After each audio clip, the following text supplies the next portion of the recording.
Have you ever wondered what it's like to work in law enforcement?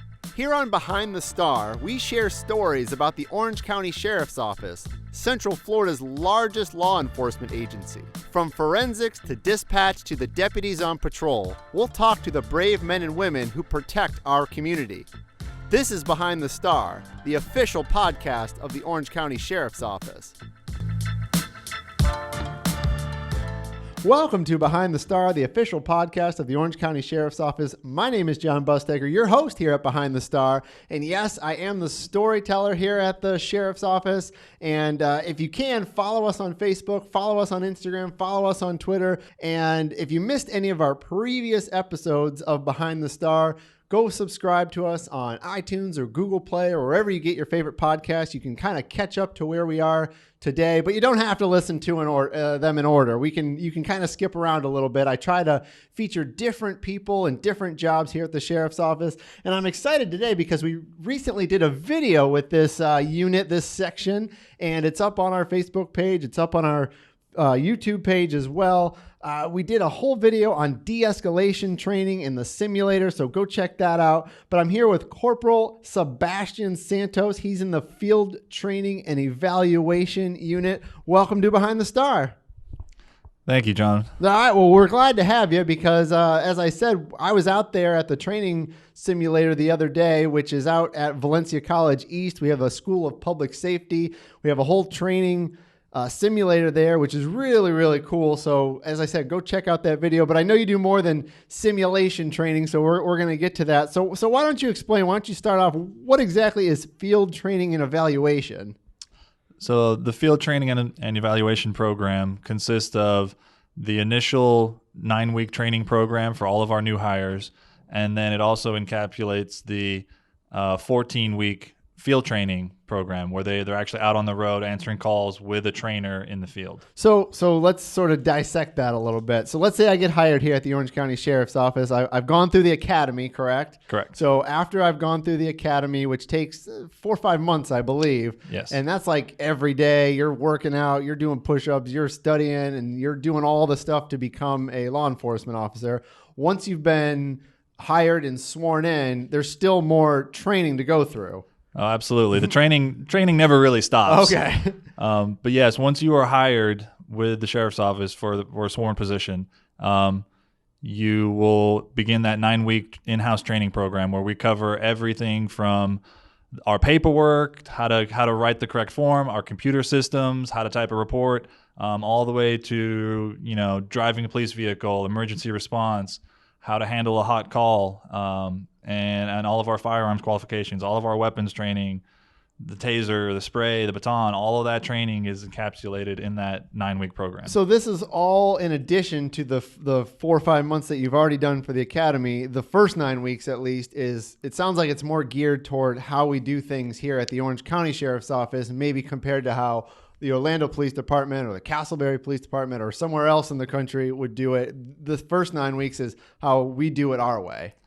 Correct. So the academy is governed by the state. So they come up with the curriculum. All law enforcement in Florida are part of that program. So that's the kind of the foundation is that initial training.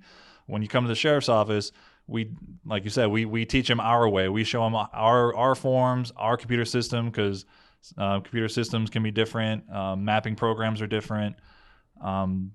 How we expect our deputies to react to certain situations, even our use of force can be different depending on where you are. Mm-hmm. Another good example is the pursuit policy. Some places in Florida you can pursue if the guy flicks you off and takes a while, drives away. Yeah. Obviously, we don't do that in Orange County. It has to be a violent crime for us to initiate a pursuit. But there are differences like that. So this first 9 weeks, is it all in the classroom, or are these they're not even on the road yet? They're just coming to a classroom. We kind of go all over. So we're out at our driving facility for about a week. Which I should note to our listeners, we haven't been out there for a podcast yet. I will get out to LEVO. So they call it LEVO, Law Enforcement Vehicle Operations. It's basically a giant blacktop surface in the middle of Zellwood and kind of in the middle of nowhere, actually, which is good because you're going to be driving cars fast around cones. And all of us, I say all of us because all of our sworn officers go out there to train, but a lot of us civilians go out there too. A lot of us who are issued vehicles, such as myself, which I'm driving a minivan right now, but you go out there and you sort of learn how to drive. And law enforcement, the law enforcement officers, their sort of tests are a little different than the civilian ones. However, that's part of it. Yes, correct. So that's part of it. We also go out to our firing range, our gun range. We do all of our weapon qualification out there. We use the Valencia Academy for the simulator. We use their DT room. We also use some of their classrooms. If we need a classroom, we don't have room here at our central operations building. But a fair amount of it is in a classroom setting. But we do kind of go all over. Okay, so that first 9 weeks, once again, it's sort of on top of the other 4 or 5 months that you do at the academy. Are there tests in that first 9 weeks that are sort of pass fail as well? Like you can fail them, and I mean, because you've already been hired here at the sheriff's office, but there's more qualifications you have to pass. Yeah, so there's an overall standard that we're looking for. There isn't, it's not where if you take a written test and you fail, then you're fired. Mm-hmm. We want a certain level of proficiency overall. But we do have a couple written tests. Our signal codes and 10 codes. So how we talk on the radio, that's, a test format. Yeah. I should take that. I'd probably fail it because a lot of times I'm like, what are they saying on the radio? I have no idea. I got to ask somebody who's actually a law enforcement officer. Yeah. So we do that, and we very, very rarely have anyone who actually fails those, and they take it seriously, and they prep, and we cover everything. We train with them, and then we also do a lot of scenario training, which is we're looking for certain types of responses based on the scenario, but a lot of that is subjective, and it depends on what the deputy in training does and how the role player reacts to it. So it's very fluid, and it's not as easy as, oh, it's 100% yes, you're correct, or 100% no, you're wrong. It's kind of, well, you did okay, but what about this? You could improve if you lowered your voice and called them by their first name as opposed to just screaming at them to get on the ground. Yeah. Depending on the situation. So I had alluded to the simulator a little bit at the beginning of this podcast. We had gone out there. I've gone out there several times and shot some videos, and there's one, as I said, up on our social media. Is the simulator part of that first 9 weeks? Or, I mean, I know you can use it as a deputy all the time to keep your training up and learn new things, but is that kind of when a lot of our deputies get to see the simulators? Yeah, so we run everyone through the simulator in that 9 week program. Normally we do 2 to 3 different scenarios, and we do a long debrief. If we have extra time, then we'll run them through a couple more. But they definitely get exposed to it, and then we try to do it early in the 9 week program because it's a good eye opener, and it doesn't require a lot of role players and additional outside people to come in, so we can kind of run them through it quickly, see their reaction, and then later on when we set up the live scenarios with live role players, they already have some scenarios to kind of reach back on and say, oh, well, in the simulator I did this because of that, and they can use that. Yeah, and I should mention the simulator, if you haven't seen it, it's super high tech. It's 300 degrees, so you sort of step up onto this platform. There's all these big screens all around you with giant video screens, and there's hundreds of scenarios, and they all sort of have different paths depending on how you react in the simulator. So, you could do the same quote unquote scenario a dozen times and have a dozen different endings to it depending on how you react to the scenario. It's almost like a choose your own adventure book a little bit. I'm sort of simplifying here, and every time you make a choice, it goes to another choice. And so I'm explaining this to the man who does this all the time, but I'm trying to explain, if you haven't seen this, is it allows our deputies to learn different ways to react to situations, and what can happen when you say one thing one way. Sometimes something totally different can happen, so it's a good way to train. Absolutely, and we do that. We'll run the same deputy through the same scenario. So if we run it through one time and they don't they don't de-escalate. They just keep screaming at the screen. We can ramp up the simulator to the point where it turns into a use of force type of scenario. But then we explain, hey, if you lowered your voice, if you talked calmly, if you had kind of moved and moved offline, because you can move around that platform and we want you to move.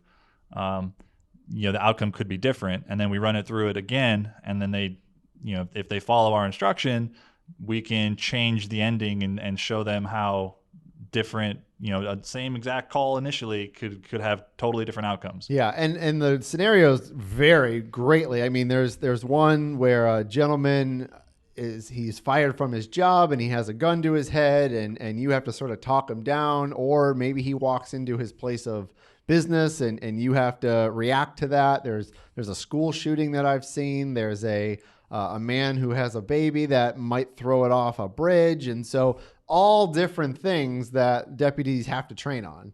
Yeah, absolutely. So after that 9 weeks, let's say, hopefully, fingers crossed, I do well and I get past the 9 weeks and I'm ready for the next step. What's the next step? So once you complete the initial 9-week program, you're assigned to a squad out on the road, and you're paired up with a field trainer. So deputies on the road that answer calls. We have about 100 field trainers right now. So you're assigned to one of them for 2-week periods. So you have 7 2-week periods, and then each period is it's a crawl, walk, run type of setup. So the first 2 weeks is literally, we call it our orientation period. It's literally almost like a ride along. You can sit in the car. We want to make sure you can show up dressed in uniform with all your gear day one. That's it. Then you're going to sit in the car.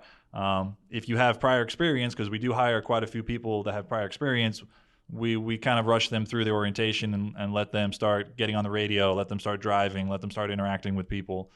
But if you're brand new from the academy, those first couple weeks are literally sit here, watch this deputy do the job. And then they'll ask questions and obviously have that dialogue with the trainer before they go to period 1 and 2. And then it's slowly, period 1, we want you on the radio a little bit. We want you to write that over with crime report, a petty theft report, something like that, a shoplifter report.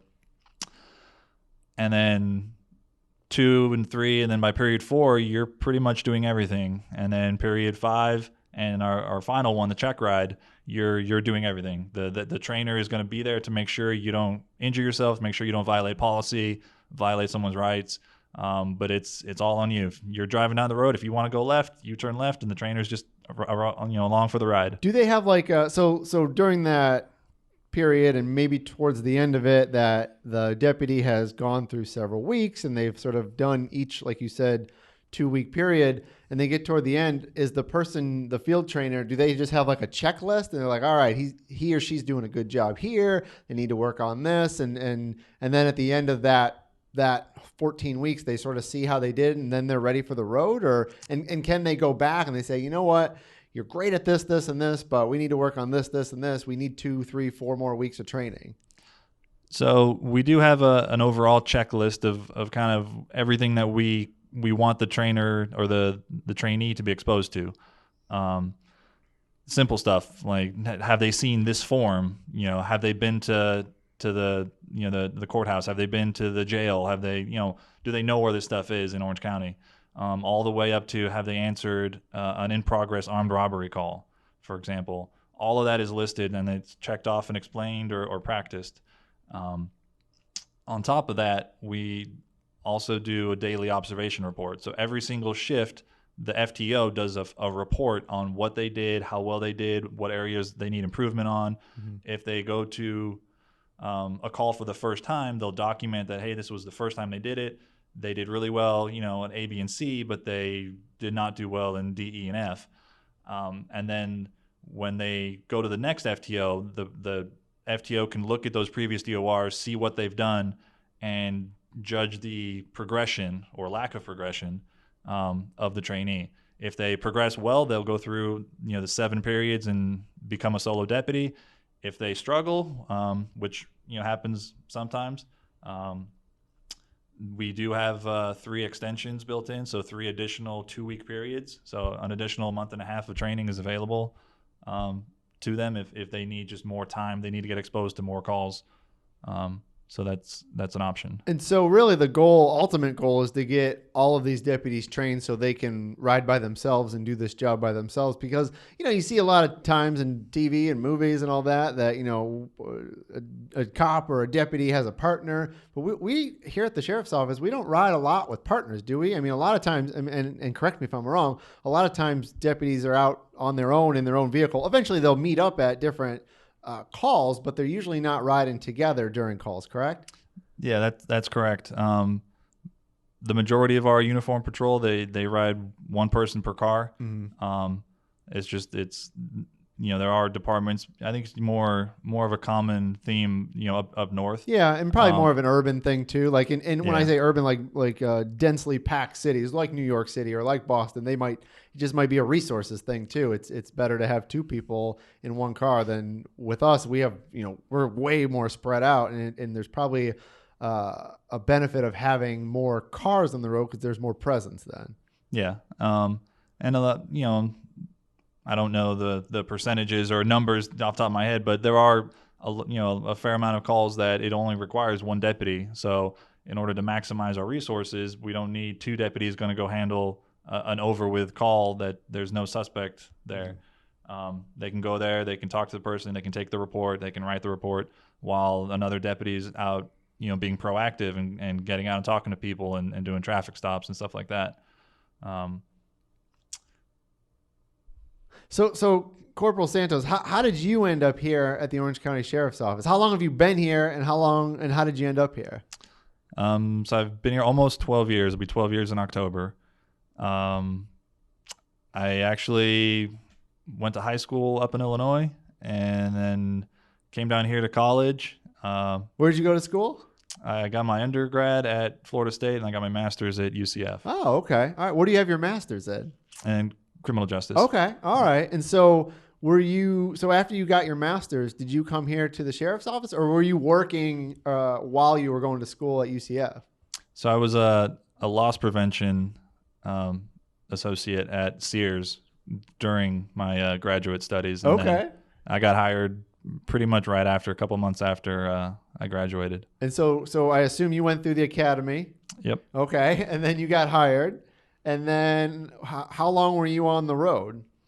So I did 7 years on the road before I got promoted, and then did another 1.5 to 2 years on the road, and then I came up to the training section. Okay. So how did you end up in the training section? Is it just something you wanted to do, or was it a good opportunity, or why did you want to do this? Yeah. I started being an FTO. I did the FTO. And I should say FTO stands for Field Training Officer, if you don't know. I'm sure most people can figure that out, but I just want to throw it in there. Yeah, I was FTO on the road for several years, had lots of trainees, really enjoyed it, really enjoyed the training aspect of it. I'm also on our emergency response team, so we do a lot of additional training on top of just the regular annual training that we do. So training has always been a big part of my career here, and I've always enjoyed it. And when I got promoted, I became an FTO supervisor on the road. And then when the vacancy for the corporal position opened up in the training section, I put in for it and I got it. So how do you become an FTO? How do you become a field training officer? Because you said there's more than 100 of them here at the sheriff's office. So what do you got to do to become that? So the first step is you have to become certified through the state to become a field training officer. So you literally, it's a 40-hour course. That's the curriculum is governed by the state. They explain everything from the potential liabilities to how to properly train.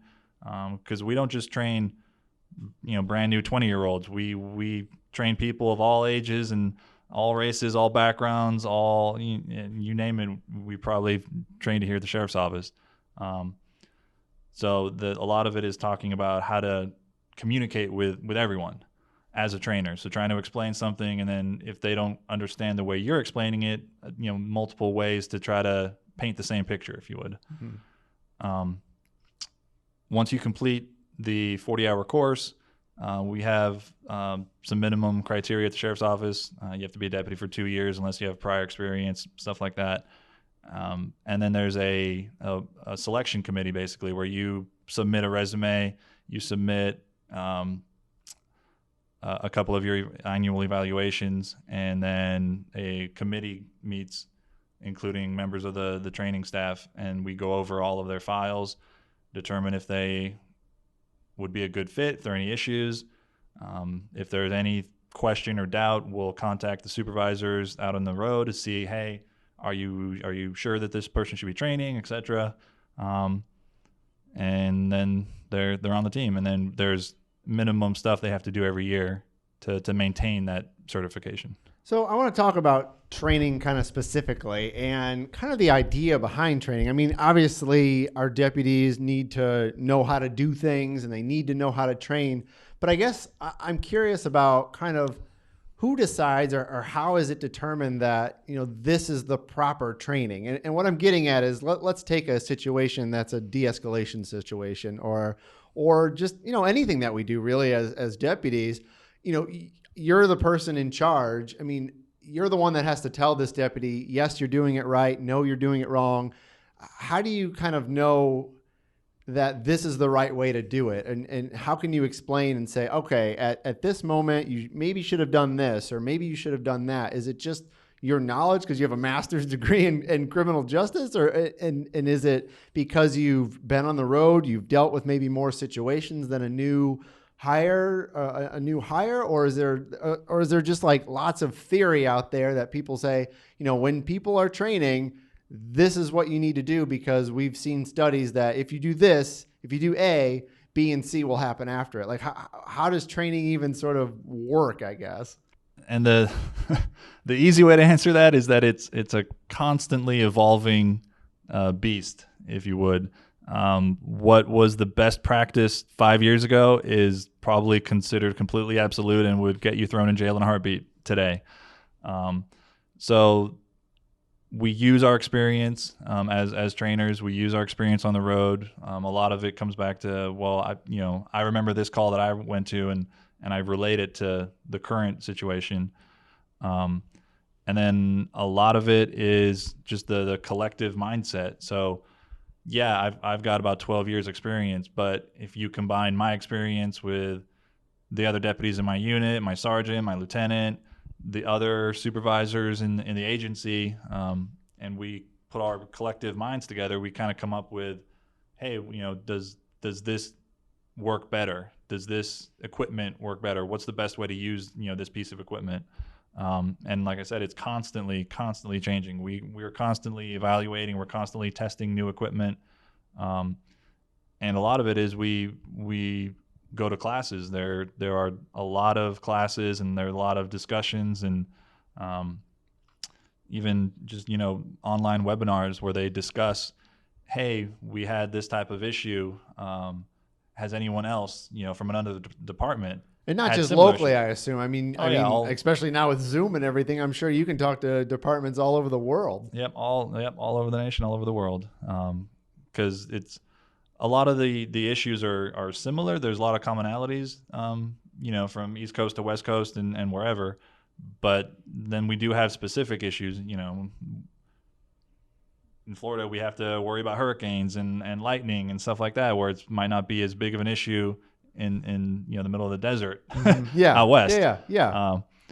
But just going to training classes like that and taking the knowledge that we have, coming back to the agency, and then trying to see how that works with the equipment that we have, because we might go to a class that has different pieces of equipment, different cars, different options for tactics, and we have to kind of figure out what's going to work with what we have.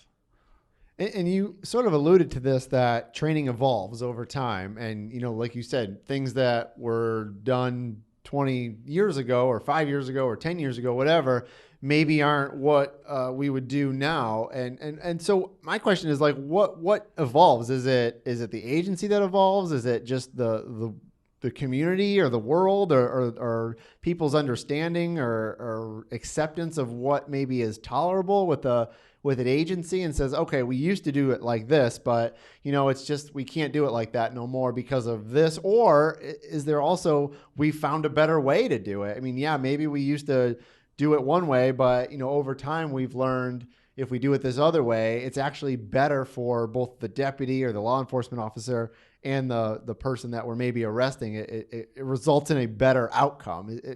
I guess my question is, like, what makes things evolve? What makes training evolve? I would say it's a little bit of everything. A large part of it is just the technology and what we have available now, that wasn't available before. Because I know, I don't know when they first came out, but just the evolution of the taser from the initial device to where we are now it's completely different. How's it? Do you know how it's different?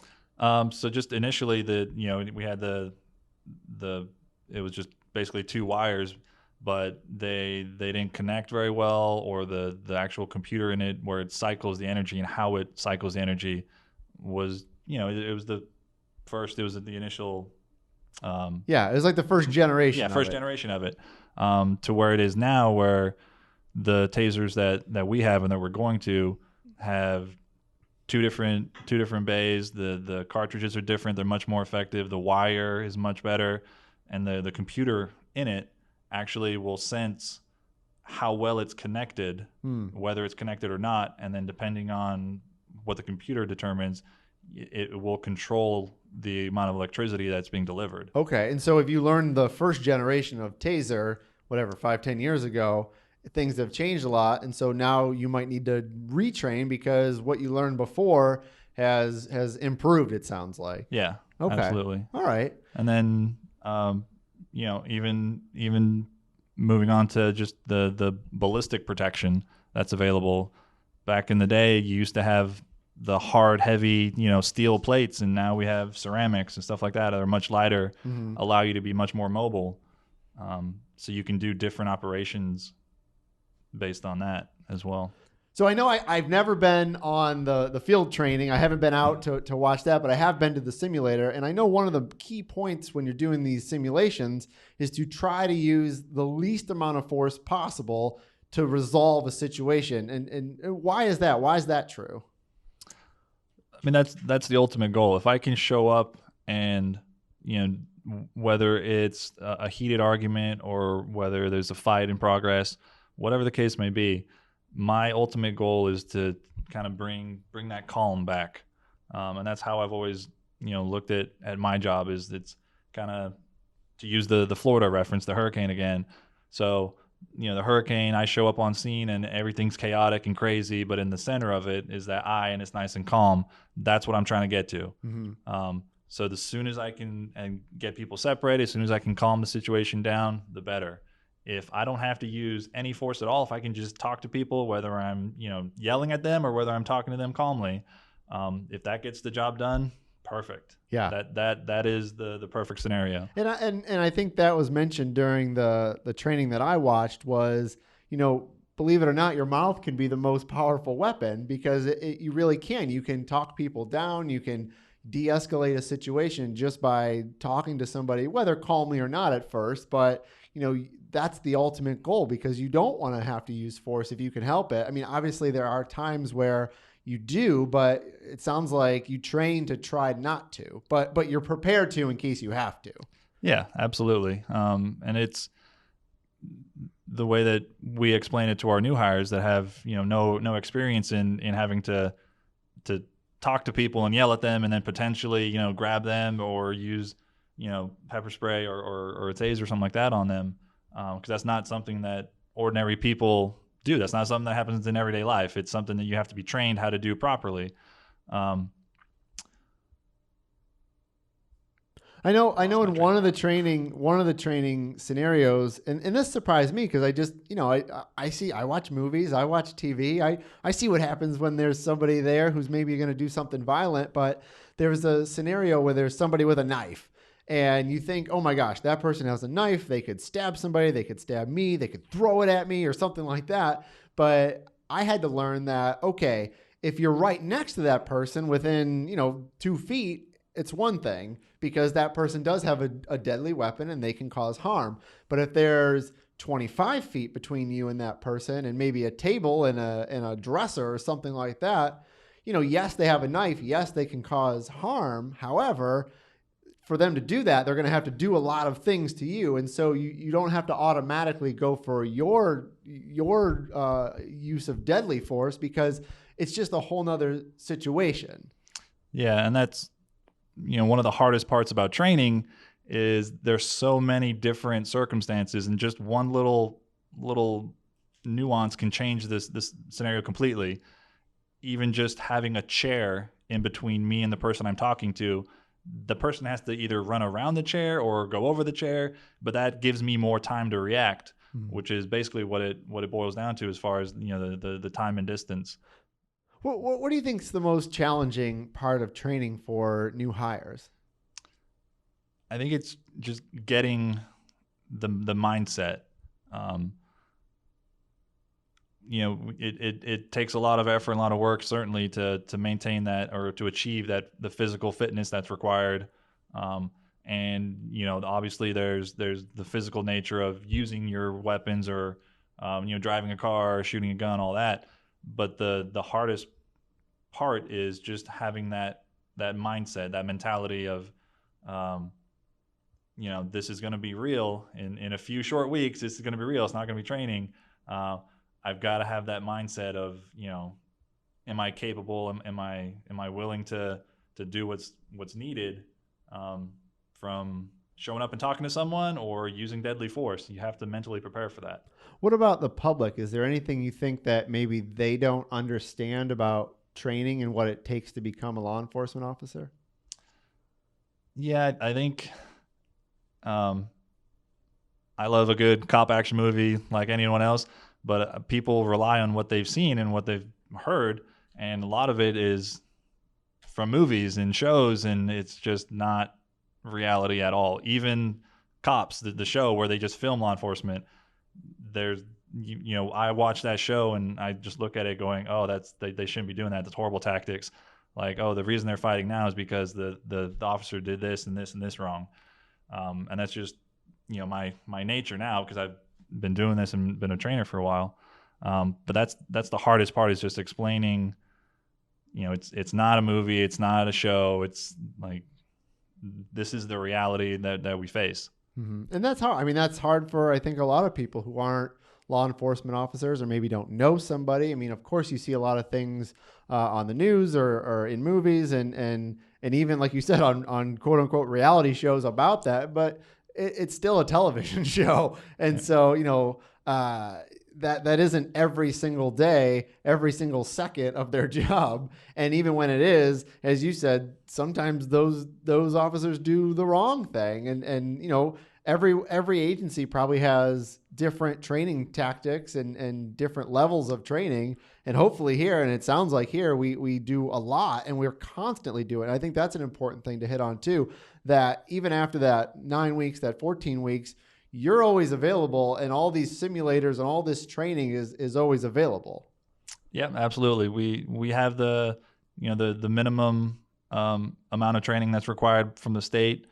We do well above that. On top of the that we mandate that you have to do. On top of that, we constantly offer classes and courses. We encourage our deputies to find courses on their own, from private companies or other academies in the area, courses that they host, and we will pay for them to go. We'll let them drive their car. We'll pay for a hotel. We'll pay for the class itself. Whatever the case may be, we encourage all of our deputies to do that. Knowledge is power. Absolutely. Well, Corporal Santos, thank you so much for chatting with me, and everybody listening, thanks for listening, and we'll see you next time on Behind the Star. Thanks for listening. Don't forget to subscribe to Behind the Star. You can find us wherever you get your favorite podcasts. Also, follow us on Twitter, Instagram, Facebook, and YouTube. Until next time, I'm Jon Busdeker, and this is Behind the Star.